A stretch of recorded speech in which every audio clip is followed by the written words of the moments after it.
You moved on then from to break a leg, or I'm sorry, to leap year. I'm like, no, I didn't. Yeah. No, no, no, you didn't. You moved on to leap year. Yes, There was which two was things in between. There was the the another show I did Justin with Susan Miller, the bestsellers show, bestsellers, and there was the Web Ventures of Justin and Alden with Felicia Day and everyone else in the world. which was a fun show. It was Bill and Ted, and That was easily the hardest project I've ever worked on in my life. really because of all the people involved, or No, because of the product placement. Like it was like, okay. and just it was the first and last time that I will likely work for a consumer brand, like work with an ad agency on a show like that And because that it was what Trident, who was the Trident, yeah, Trident layers.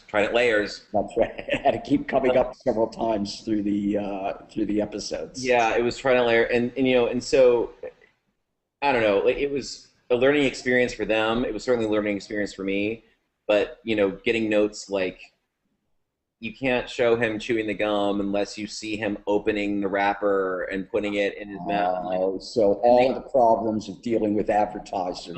God, I mean, it was just like, and the important Sandeep and Tony wrote that, and they were just like, I mean, oh my God, and they that live stunt that we did with Felicia at the Streamies, which turns out a lot of people did some live stunts at the Streamies.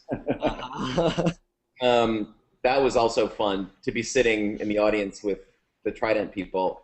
While the rest of that show was happening, but they wanted Justin and Alden to like go and surprise Felicia on set, but they wanted to have a conversation about Trident later. I was like, there's no way. But yeah, but that In also the was middle of the streamies, they want to do this yeah. on stage. Okay.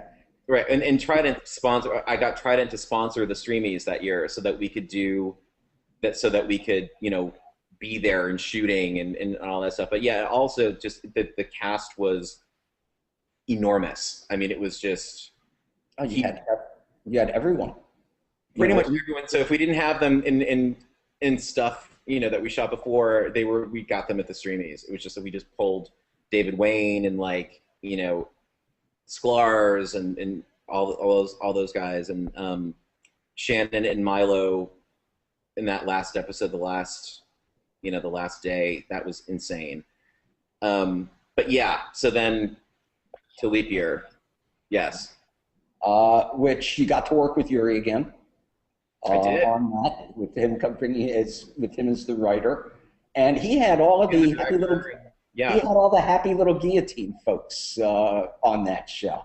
Well, I hired Happy Little Geet. I hired the whole lot. Like I knew, like it was. I had a very specific idea of what I wanted the show to be like, and I wanted it to be like Break a Leg. I was finally going to have that kind of. I want to show like Break a Leg with that kind of timbre, that kind of dialogue pattern, and I get the so idea they're almost like an acting troupe that they they are. work together Yuri so and I much. actually talked about that. We're like a theater. We have theater groups. So like, I brought, um, you know, first season of Leap Year. He had himself. He's like me in the sense that like he's going to be directing or a producer on it. Like Yuri casts himself as much as I do.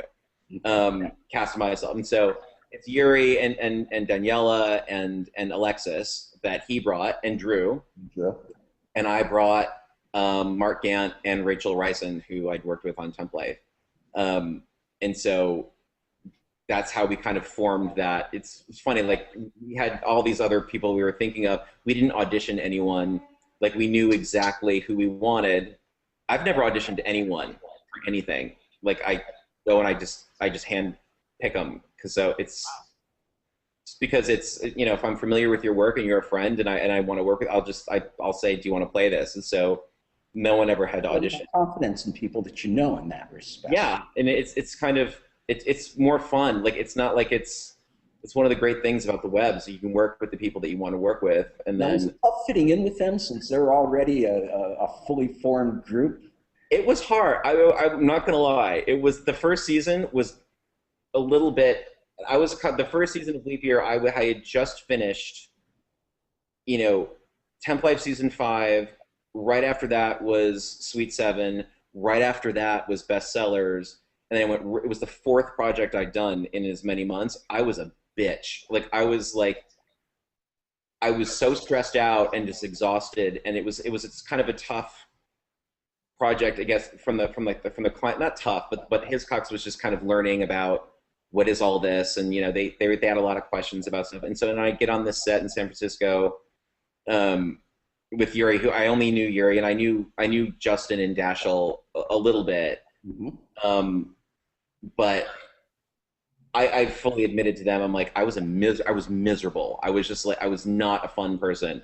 And I was kind of like, they have their own clique and whatever, but I'm the executive producer. I have to be like, um, but it was hard, but not because of them, but because of me. And Okay. so, um, I promised them at the wrap party on season 1, I'm like, if we get a second season, I promise I will be so much more fun to be around.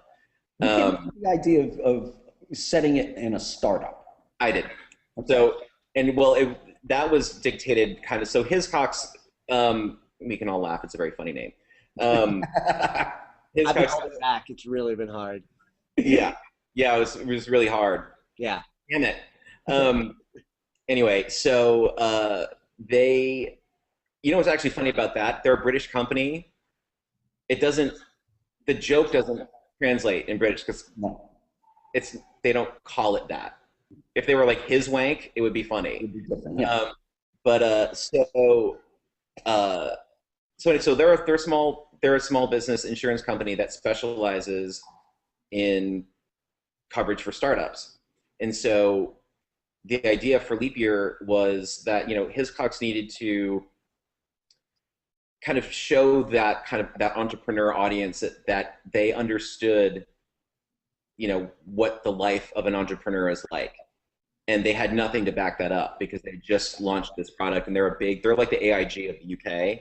Okay.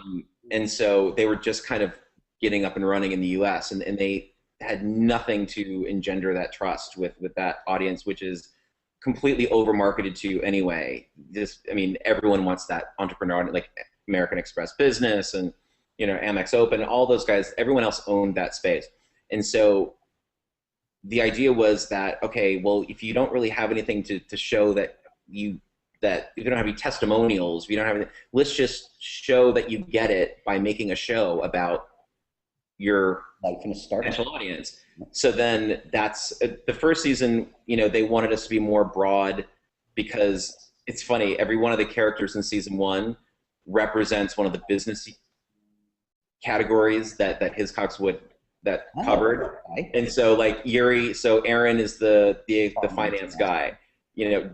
Jack is the publicist, and so because Hiscox covers marketing people, and Derek was the recruiter, and so they cover HR, and so everyone had to represent a different business, and so we thought, well, how are you going to do this? And so I came up with the idea of, okay, well, we can each have different functions and different independent careers, but we have to make it interesting in some way. And so that's because we don't have enough money or time to give each of these 5 characters their own completely separate storyline so we came up with the idea for the business contest. So then we then made it interesting by pitting us against each other Yeah. and competing. And all in the same workspace too. Right, and under the same roof. Yeah. And so that's what made it interesting. And then the second season, from a marketing perspective, Hiscox had kind of decided internally that they were going to put more of a focus on tech. And so I thought, great, good, because we wanted it to be in a tech startup from the beginning. And so we finally got to do that in the second season. And I know more people in tech. So And the move out to California, the business moving out there for startups. right. And like, I mean, we got like all the like the founder cameos that we had in season 1. There were only 2 of them, but they were kind of known for their tech. Like Guy Kawasaki and Gary Vaynerchuk are known in the tech community, so I knew that I could get more of those. If we made it more about tech. Now, the first season had a lot of Drake Leg references. Yes, they Dustin's did. T-shirt with mint on it, and the Andy Carvel. I mean, the whole thing. The The second, break a leg mug on the shared desk. yes, There are so many of them, and Yuri and I finally after a while, I was like, okay, listen, you have to hold them back. like, yeah, I was like, everyone we love, I love it. That's this is not break a leg anymore. Like, I'm not having you, I'm not looking for temp life references, um, but break a leg still has an audience, the same audience it had in 2007. So it's like, I, the first season it was fine, like it was, but then after that, once his cocks caught on to that, What is that? they were Well, like, okay, enough. you can only ride that joke for so long anyway. Right. I mean, it's really for them, and they should be. I mean, they should absolutely be proud of Break a Leg. It was groundbreaking, and I mean, I get it. Lord, there's nothing wrong with being self-referential, but yeah, there was maybe one or two. We maybe had one or two too many, Inside but joke. yeah, but some of them were great and subtle.